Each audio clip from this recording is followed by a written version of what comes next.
Келесі мараги бөлімі. Сөйлеу бөлімі. Достарыңызбен бірге панмалис тілінде туған күн жайлы айтып әңгімелесіңіз дейді. 친구들과 생일에 대해 반말로 이야기해 보세요. 반말 дегеніміз алдында біз өткен, яғни сыпайы емес стиль.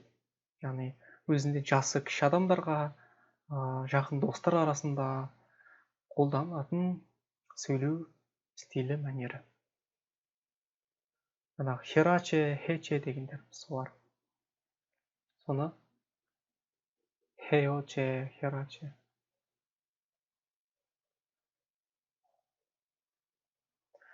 Соларды қолданып, панмал және 존댓말, 높임말 деп айтып жатады. Мына сұрақтарға жауап беру арқылы, осы сұрақтар арқылы әңгіме айтыңыздар достарыңызбен бірге. Мысалы, 생일이 언제입니까? туған күніңіз қашан? 작년 생일에 무엇을 했습니까?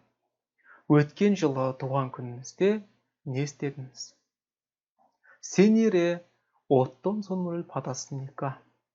туған күніңізде қандай сыйлық алдыңыз? 이번 생일에 어떤 선물을 받고 싶습니까? осы туған күніңізде қандай сыйлық алғыңыз келеді? 생일에 무엇을 하고 싶습니까? туған күніңізде не істегіңіз келеді? деген сұрақтар арқылы, осылар арқылы сұрақ қойып жауап беріп жаттығыңыздар. Келесі тытки бөлімі. Алтыншы тіректі тыңдап, мына сұрақтарға жауап беріңіздер. Кемінде 3 рет тыңдап барып қана скриптті қараңыздар.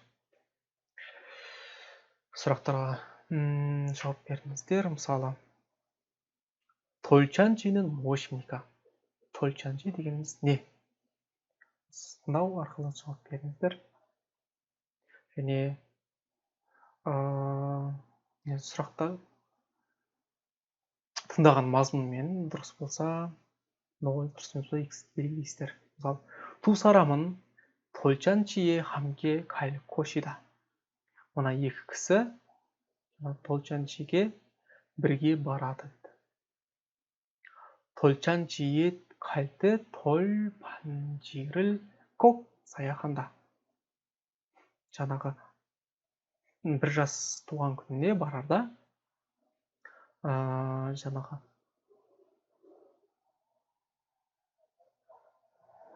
돌 반지ді сақинаны міндетті түрде сатып алу керек. 나는 집에 장난감과 옷이 많다. менің үйде кукла, қуыршақтар мен киімдерім көп. 두 사람은 지민 씨의 아들과 평소에도 자주 만났다. екі кісі 지민 мырза мен мырзаның баласымен әдетте жиі кездесті. 두 사람은 친구들과 같이 돌반지를 사고 싶다. екі кісі достарымен бірге жаңағы бір жасқа арналған 돌 сақинасын алғысы келеді. 두 사람은 마리나와 도노에 선물도 사기로 했다. мына екі кісі марина мен доноудың сыйлығын да сатып алатын болды дейді. Осылай осы сөйлемдер мазмұнымен сәйкес келсе 0, келмесе X деп белгілейсіздер. осылай жаттығасыздар. және 빈칸에 알맞은 것을 쓰십시오. яғни бос орынға дұрыс сөздерді жазыңыздар. осы тыңдаған мазмұнға байланысты және өздеріңіз тексересіздер. осылай. келесі 읽기 бөлімі. 다음을 잘 읽고 질문에 답하십시오. 한국 사람들은 이사를 하면 새 집으로 친구들을 초대한다. 그러면 көшкен кезде жаңа үйге достарын шақырады. 그리고 새 집에서 친구들에게 음식을 대접한다. және жаңа үйде достарына тамақ тартады, тамаққа шақырады солай. 이곳이 집들이다. осыны 집들이 деп айтады. жаңадан көшкен кезде достарын шақырып тамақ беруді соны 집들이 дейді. 토노는 지난 주말에 학교 근처 원룸으로 이사를 해서 우리 반 친구들을 집에 초대했다. 토노 өткен апта демалысында апта соңында университет маңындағы бір бөлмелі квартираға көшкен соң біздің сыныптағы достарымызды үйіне шақырды. 그래서 오늘 나도 토노의 이사를 축하하러 토노의 새 집에 갔다. сондықтан бүгін мен де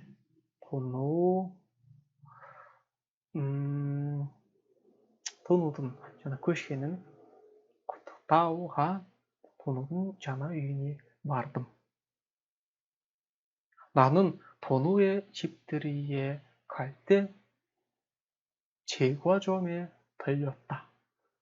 мен 토노дың үйіне баратын кезде 제과점 дегеніміз осындай нан, наубайхана дейміз ба, нан жаңағыдай печенье сондай пісіретін үйді орысша не дейді? алчы бәккери дейді. бәккери орысша жалпы сондай нан сататын магазин бар ғой, сонда пісіріп сататын жер. 제과점.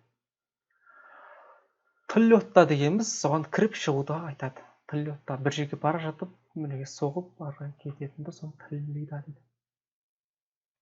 соған кіріп шықтым жолда. 그리고 초콜릿 케이크를 샀다. сосын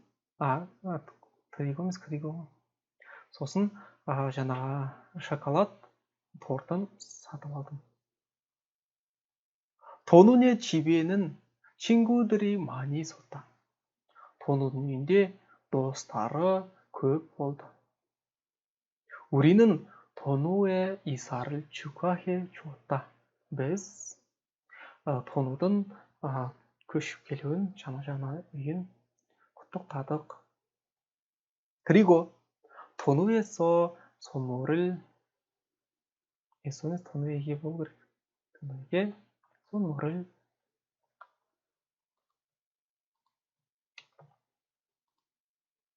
그리고 қазір бір минут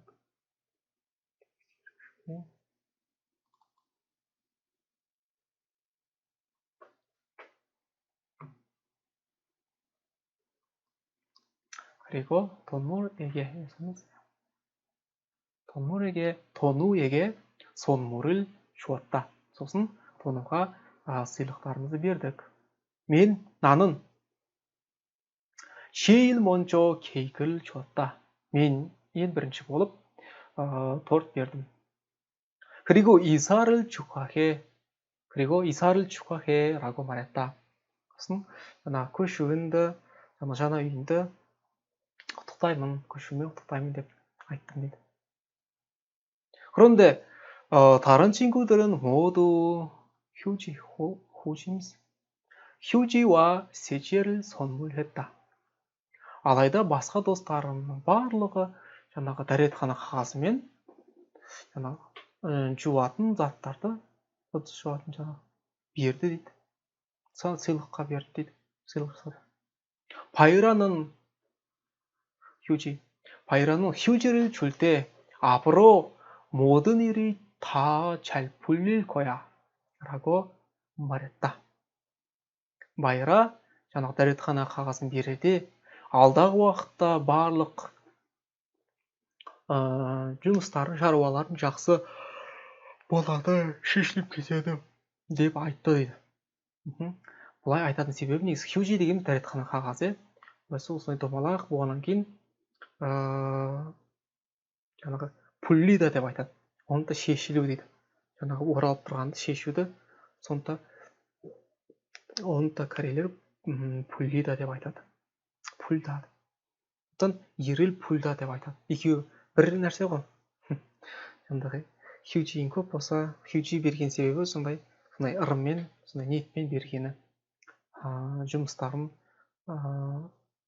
бәрі шешілуі, қиындықтардың бәрі алға басуын сондай ниетпен берген.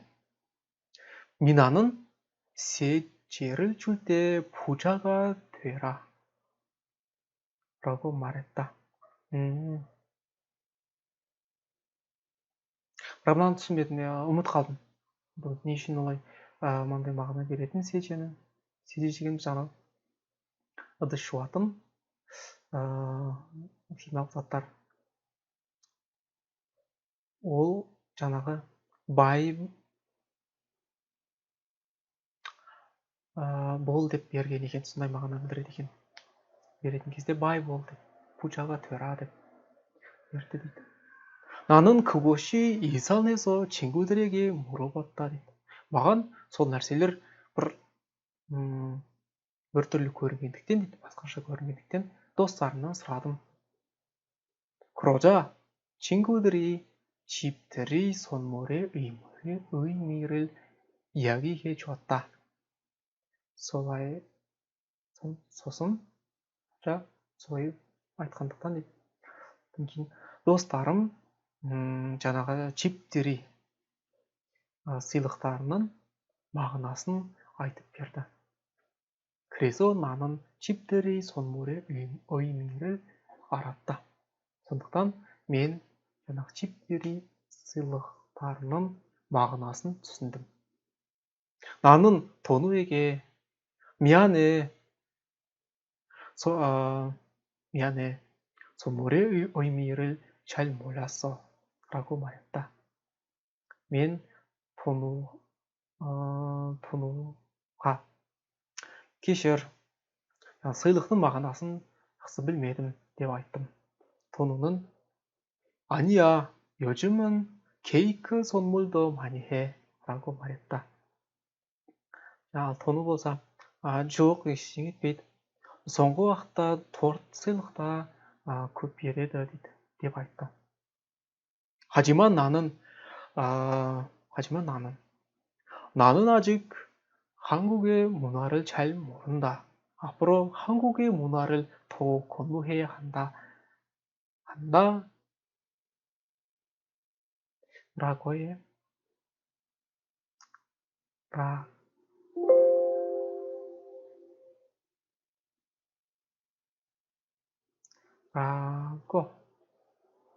라고 생각했다. алайда мен әлі корей мәдениетін жақсы білмеймін. алдағы уақытта корей мәдениетін одан да көбірек оқып үйренемін. үйренетін боламын, үйренбесем деп сондай шешім, сондай ой ойландым дейді. үйренемін деп ойландым. үйренім керек деп ойландым. 다음에 다른 친구의 집들이에 갈 때 나도 휴지나 세제를 선물하고 싶다. келесі достарым, басқа достарымның жаңағы үйіне баратын кезде, көшкен кезде, шақырғанда, 집들이іне баратын кезде, мен де жаңағы 휴지 немесе 세제를 сыйлық жасағым келеді дейді. енді сұрақтарға жауап беріңіз. Мына қайсысы сеже, қайсысы хюджи? Осы көрініп тұр ғой, сеже. Чубан сеже дейді. Асхана, жаңағы чу жарма, хюджи деп жазылып тұр.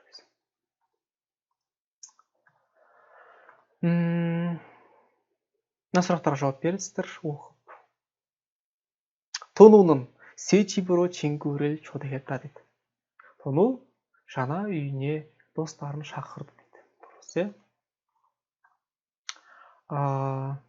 나는 친구들과 같은 선물을 샀다. мен достарыммен бірге бірдей сыйлық сатып алдым дейді. Жоқ, осы торт сатып алды. Басқа достары жаңағы дәретхана қағазымен ыдыс жуғыштар сатып алған. 나는 초콜릿 케이크를 제일 좋아한다 дейді. мен жаңағы шоколад тортын өте жақсы көремін дейді. ол туралы әңгіме болған жоқ, негізі 제일 좋았다 деп айтты. қате. 나는 집들이 선물의 의미를 알고 있었다. мен жаңағы 집들이дің сыйлықтарының мағынасын білген болатынмын дейді. Өткен шақта білген болатынмын. жоқ, білмеді. 나는 한국의 문화에 대해서 잘 안다 дейді. мен Корей мәдениетін жайлы жақсы білемін дейді. жоқ, білмейді ол. 다음 집들이에도 친구들과 같이 가기로 했다.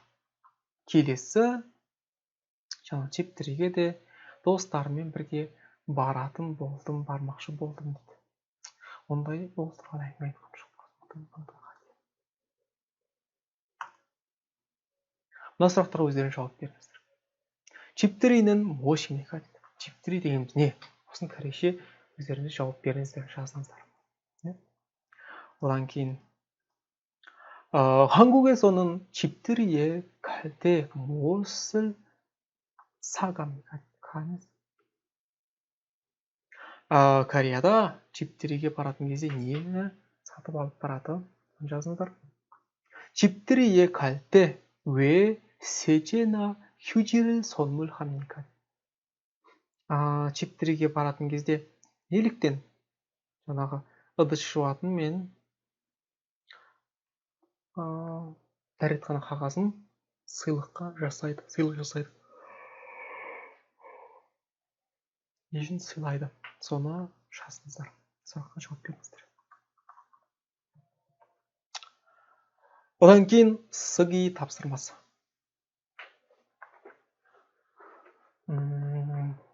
үлгіні оқып дейді. 보기를 읽고 아어요를 사용해서 고쳐 쓰십시오. үлгіні оқып, одан кейін 아어요 дегендерді пайдаланып, содан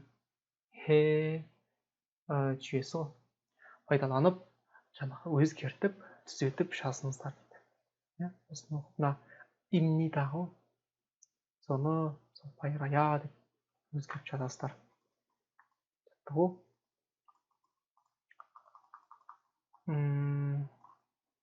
мен баяғыда осылай жазған бедім. келесі, екінші тапсырма. 아어요를 이용해서 상황에 맞게 써보십시오. 아어요ларды қолданып, жаңағы неге осы жағдайға дұрыстап жазыңыздар. бірінші осыны түзетіп жазасыздар сөйлемді. одан кейін пайран күнін. одан кейін соны пайдаланып өзіңіздің бір күн, мына жерде пайран күні ол пайрайы хару дейді. сосын найы хару туралы менің бір күнім жайлы өзіңіз жазасыздар. сондай келесі, мынау менің сол уақытта жазғаным. одан кейін сыги екінші тапсырмасы. 특별한 날, арнайы күн, туған күн немесе басқа да мереке, жаңа жыл деген сияқты бір арнайы күнге байланысты келесі тармақтарды қысқаша реттеп жазыңыздар. бұл сұрақтарға. мысалы, 언제 친구에게 초대를 받았습니까? мысалы қашан досыңыздан шақырту алдыңыз? сол жайы. сосын 초대를 бір күнге шақыртып алыңыз, сонда туған күн немесе жаңағыдай басқа той деген сияқты шақыртып алыңыз, иә, сол жайлы жазасыздар. сосын 초대를 받으면 무슨 예절을 알아야 합니까? бір қандай да бір жаңағы сол күнге шақырту алдыңыз, иә, сол кезде қандай бір қандай этикетті сақтауыңыз керек деп білуіңіз керек. одан кейін 친구 집에 갈 때 무엇을 가지고 갑니까? досыңыздың үйіне баратын кезде не алып баруыңыз керек дейді. соны жазыңыз. сосын 거기에 가면 무엇을 먹고 무엇을 할 수 있습니까? сосын ол жерге барған кезде арнайы күнде бір ол жерге барған кезде не жеп жаңағыдай не істеуге болады, соны жазыңыздар қысқаша. сосын жоғарыдағы қысқаша реттеп жазып болғаннан кейін соны пайдаланып шағын шығарма жазасыздар. сосын достарыңызбен бірге алмасып қате жерлері болса түзетіп солай жаттаңыздар. осымен сыгимыз тапсырмамыз аяқталады. одан кейін ыйсон ыйте요 деп дыбыс одағай сөздер білулеріңіз керек. корейше оқитын кезде, корейше тест тапсыратын кезде сондай арасында кездеседі. хык дейді бірінші. хык. 소름이 푹 받쳐 자꾸 숨을 거치게 쉬며 오는 소리. мына сөздер жаңа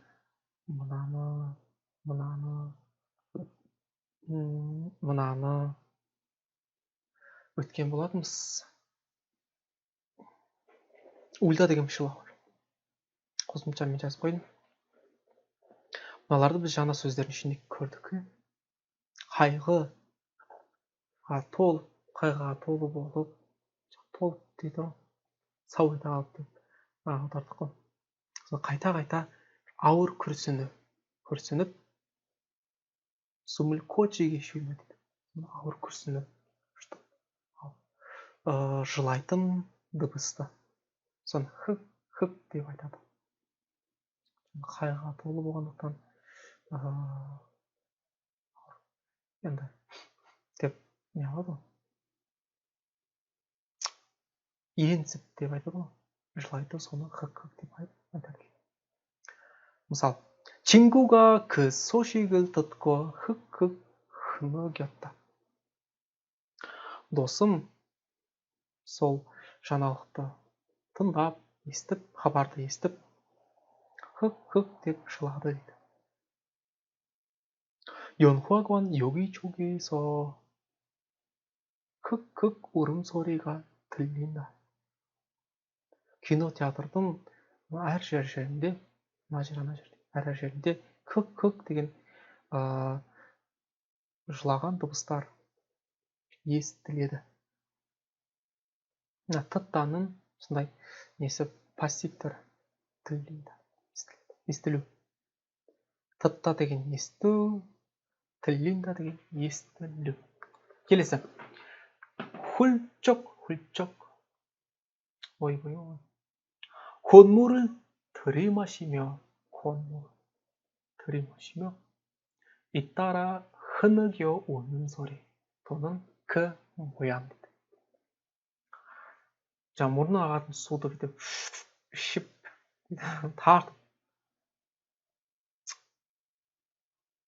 тартып мұрнын тартып, одан кейін ары қарай жаңағыдай жылайтын дыбысты немесе сол бейнені 훌쩍 деп айтсақ болады дейді. мұрнынан да су кетіп, оны тартып көзіне жасап жылағанда соны 훌쩍 деп айтады екенбіз. 아이가 훌쩍훌쩍 울고 있다. бала 훌쩍훌쩍 деп жылап жатыр. 훌쩍훌쩍 жылап жатыр.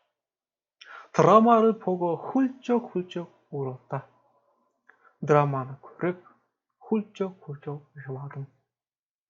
осындай мысалдар келтірсек болады. келесі 클송. бұны біз 클송 하다, 클송 거리다 деп қолданады екенбіз. абай айтқан мағынасы 클송. 눈물이 넘칠 듯이 눈에 눈물이 넘칠 듯이 자꾸 가득하게 고이는 모양. көзіне жасы былай шығып кететіндей асып шығып кететіндей жаңағыдай асып кетеді ғой. сондай қайта бір толып, көзіне жас толып, сондай кадыкаге толып, жасы сондай толатын бейнені айтады. солай бейнені неге көзіне жас ағайын жылайын деп тұр, толып тұрып шығып кетейін деп тұр. 헤어질 때 눈물이 클썽클썽 거렸다. қоштасатын кезде көз жасы 흘썽 етті дейді. көз жасы осындай бырт шығып, енді жылаған жоқ, енді шығайын деп толып тұрды. көзі жасқа толы. 클썽클썽 눈물이 고인 미나 씨의 눈을 봤다. жаңағы көз жасы 클썽클썽 еткен осылай толып тұрған 미나ның көзін көрдім. 클썽클썽 거리다, 클썽클썽 하다 деп қолданамыз. соңғысы 울먹울먹 하다, 울먹울먹 거리다 деп осылай қолданады екенбіз. 울산이 되어 자꾸 울음이 터져 나오려고 하는 모양. 울산은 беті сондай жылаңқы бет әлпет деп айттық қой. сондай беті сондай жылайын деп тұрып, сондай болып қайта чакку 울음이 터지다 жарылып кетіп шығып кете жаздап, на오려고 шығып кете жаздайтын, жылайын деп тұратын сондай бейне дейді. солай жылайын деп тұрған бейнені 울먹 деп айтады екенбіз. ұрысып тұр әлі қуана, беті сондай өзгеріп жылайын деп тұр бала. 아니 емес 아기 ғой, 아이가 엄마에게 혼나서 울먹울먹 거린다. бала мамасынан ұрыс естіп 울먹울먹 етті.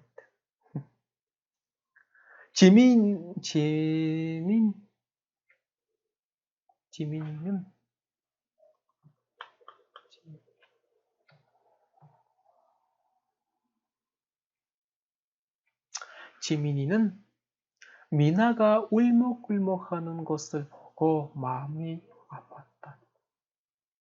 지민은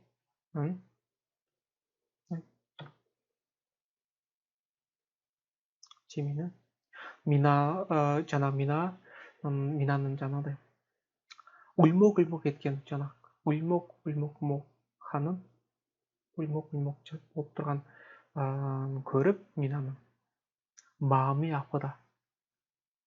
жүрегі ауырды дейді. 지민은 жүрегі ауырады. жаңағы 미나는 жақсы көретін болғандықтан. осымен біздің екінші сабағымыз аяқталды. мінекей қосымшалар. мынау тыңдау тапсырмасының бір өзгеріп туындады. 2. рахмет. келесі сабақта 귀여운 사람을 좋아합니다. осындай сүйкімді адамды жақсы көремін деген тақырыпта болады. Үшінші сабақ мынандай ережелер өтеміз. Дегендерді, дегендерді қолданып, оларды түсініп қолдана алуды және 외모와 복장, 성격에 대해서 이야기할 수 있다. және адамдардың сырт келбеті, киімі және мінезі жайлы әңгіме айта алатын боламыз келесі сабақта.